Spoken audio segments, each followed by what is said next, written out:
What's next, Megan? We can touch on M3GAN real quick. Um, Right. yeah. Not gonna spend too much time on this. M3GAN 2.0, or sorry, M3GAN 2.0. Terminator 2. Yeah, that's basically it. Did you like Terminator 2? You will like this one significantly less, but it is effectively that. Um, Real quick, I'll give my thoughts on it. Um, I did not dislike this movie, but I will say the first one is a superior film if you are looking for something that falls into the category of suspense thriller. The big thing that they did with this movie is they took out some of that suspense thriller and made it more of your standard popcorn action comedy Like Terminator. with some like splashes of suspense in there. Like Terminator. And I definitely think that the movie is more fun than the first one. Like Terminator. So if fun is what you're looking for, then you'll probably like this one just as much, if not more than. But me personally, as someone who kind of likes the thriller, the spooky aspect of it, I'm not a really big fan of horror films, I should say, but I just think that there's something about the first M3GAN that told a really good message in technological codependency and should we be raising our children with technology as severely as we do. Go watch our first video on that. He brings up a lot of good points in that. I think you lose a lot of that in this one because that story is not as important. Now it's like, hey, this supercomputer is going to take over the world, Mission Impossible, and we have to deal with that, Mission Impossible. So what we're going to do is we're going to like trap it and blow it up, Mission Impossible. So Yeah. Wow. I wish I had more to say about the movie, honestly. The T2, while I am playing it for jokes, really sums it up almost perfectly. It's the villain from the first one is now the hero of the second one, and you gotta fight a more advanced, stronger version of what you are. Although, interestingly enough, kind of not that, because that's like one small part of the movie. Maybe not small. It's the climax of the movie. In Terminator 2, the T-1000, T-800 was a constant chase, like, the entire time. M3GAN 2 takes a lot of time to reestablish M3GAN, which, I mean, fair. I understand that.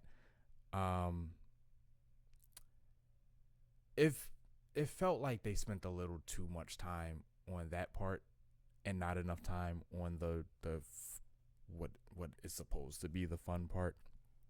And I don't know. I'm not a huge fan of just departing from what makes your thing likable in the first place. I know there's a few examples where I take exception to that, but that's because what it turned into, like what it was originally, I didn't like, and what it turned into, I really did like. Fast and Furious. Yeah. Excuse me. But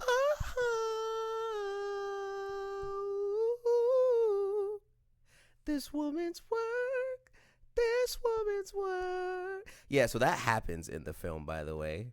I was trying to figure out what the heck you were doing, and okay, it random music. I don't understand. I didn't understand it then. As I'm sitting here, I don't understand it now. I think they just wanted to call back to Titanium, but the issue with Titanium is like in the instance in which they sung that song for Katie, which, side note, I will never forgive them for how they spell that little girl's name, because it's not, we say Katie, right? And you think it's Katie. No, it's Cady.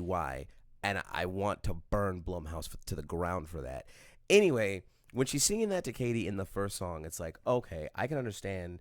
The lyrics make sense. Just like not logistically, but insert word here that makes sense. Why she would sing that song to make her feel better. And like, I think they were like, hey, M3GAN is this quirky, cute, super cool robot that also has a stellar singing voice. Why don't we go ahead and throw in some Kate Bush? And while the words of this woman's work make sense, it's such an stark undercut of a very like serious and powerful moment. It almost like is the Marvel effect where it's like, hey, we're gonna have this really great, really passionate moment because we're talking about. To give context, it's a moment where they like are gearing up to go deal with the big bad, and Gemma and Megan are having this heart to heart. Why don't you like me? Why did we have to fight in that first movie? Can we get over our issues? And Gemma's really like expressing to her how much she wants to be a better person. And Megan is like, hey, I also realize that I could probably do better. And in that brief moment of air where it's like, hey, maybe we could move and work past this. Oh, by the way, we're gonna throw in a random Kate Bush song. Congratulations. It's all for laughs, and like it worked because everyone in the theater, myself included, had a few yucks here and there. But it's like also incredibly cringe because you're just like, is this really what we're doing? And the precedent they set in this movie is, I make this joke all the time in a lot of the shows and movies that we watch, but like it actually like, do we have time for this? Yeah, we were on a very tight time crunch in this movie, or at least that's what the movie was telling us. Right. And y'all are kind of dicking around, so I don't know. Like, I know that when we left the theater, I was like, all right, that was all right. And I know I just said it was all right when we started. But like, the more I think about it, I'm kind of like, personally, I think it's a miss. I don't know. Like, I wasn't crazy about the first one. Not like the way everyone else was. I didn't think it was bad. I thought it was cool. I liked what it had to say more than I liked what it was, if that makes sense. I was far more intrigued in the message they were trying to get across than, because I don't really like thrillers and horror movies either. And interestingly enough, Blumhouse is probably like the one studio where I've seen the most, because they skirt that line, and it's just enough where I'm like, okay, I'm brave enough to watch this. Yeah, most of their stuff is PG-13. So I was like, okay, it was a nice project from Blumhouse, but it wasn't one of those things that I needed to keep seeing. I knew we were gonna get a sequel. I mean, it's not even like a sequel that came because they made a lot of money, although I'm sure that was a factor. They sequel baited us. Yeah, they definitely sequel baited us. So I accept that they made a second one, but even then I was like, I don't need to see a second one, and you to go to all that trouble and, again, for the fourth time I'm gonna make the joke, give me Terminator 2. I'd just go watch Terminator 2, honestly. And I mean, don't rob them of money. It's not a bad movie where you're just like, well, I only got $20 and I can only see one movie, so I'm gonna go see something. Like, I mean, if you're interested in it, give it your support, whatever have you. I don't want these guys to fail for no reason. But if you have like a middling interest, you can skip it.